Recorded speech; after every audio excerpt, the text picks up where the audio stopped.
Biografía de Santa Catalina de Siena. Infancia. Catalina fue hija de Jacob Benincancia, tintorero, y de Lapa di Pucio di Pagante, hija de un poeta local. Sus padres formaron una familia numerosa. Catalina era hija número 23 de un total de 25 partos. Su hermana gemela, Giovanna, murió recién nacida. Al año siguiente, durante la epidemia de peste negra que asoló Europa, tuvo lugar el último parto que no prosperó. Fue bautizada como Catalina Benincasa. Pertenecía a una familia de la clase media baja de la sociedad, compuesta básicamente por fontaneros y notarios, conocida como la Fiesta de los 12, quienes, entre una revolución y otra, gobernaron en la República de Siena desde 1355 hasta 1368. Sus hermanos la apodaron como Eufronosina.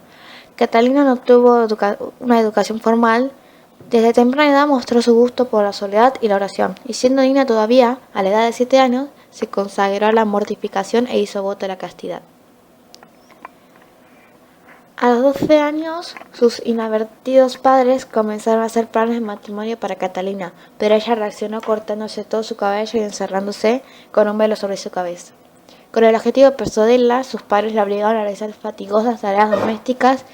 Sin embargo, Catalina se encerró más en sí misma, aún más convencida. Solo un evento inusual, una paloma que se posó en la cabeza de Catalina mientras oraba, convenció a Jacob de la sincera vocación de su hija. A los 18 años tomó el hábito de la Orden Tercera de los Dominicos. Se sometía al cilicio, hoy visible en la iglesia de Santa Catalina de la Noche, parte del complejo de Santa María de la Scala, y a prolongados periodos de ayuno, solo alimentada por la Eucaristía. En esta primera fase de su vida, estas prácticas eran llevadas a cabo en solitario. Juventud. Seguramente en los carnavales de 1366 vivió lo que describió en sus cartas como un matrimonio místico con Jesús, en la Basílica de Santo Domingo de Siena, teniendo diversas visiones como la de Jesucristo en su trono de San Pedro y San Pablo, después de las cuales comenzó a enfermar cada vez más y a demostrar aún más amor a los pobres. Este mismo año murió su padre y en Siena se hizo un golpe de estado. Sus hagiógrafos sostienen que en 1330 recibió una serie de visiones del infierno, el purgatorio y el cielo, después de las cuales se escuchó una voz que le mandaba a salir de su retiro y entrar a la vida pública. Comenzó a escribir cartas a hombres y a mujeres de todas las condiciones, manteniendo correspondencia con las principales autoridades de los actuales territorios de Italia, rogando por la paz entre las repúblicas de Italia y el regreso del Papa a Roma de Aviñón. Mantuvo de hecho correspondencia con el Papa Gregorio XI, desplazando la reforma a la clerecía y la administración de los estados pontificios. Durante el tiempo que duró la peste de 1374, Catalina acudió al socorro de los desgraciados sin mostrarse jamás cansada. Y aún si hubiera de creer a los historiadores de su época, podría decirse que operó algunos milagros. Poco después, el 1 de abril de 1375 en Pisa, Catalina recibió los denominados estigmas invisibles, de modo que sentía el dolor pero no eran visibles las llagas externamente. En junio de 1376, Catalina fue enviada a Aviñón como embajadora de la República de Florencia, con el fin de lograr la paz de dicha república con los estados pontificios y el Papa mismo. La impresión que causó Catalina en el Papa significó el retorno de este a Roma el 17 de enero de 1377. Más feliz, en otras ciudades de Italia, afirmó en ella su fidelidad a la Santa Sede. Respondió a las cuestiones capciosas de algunos sabios y de varios obispos, de un modo que los confundió.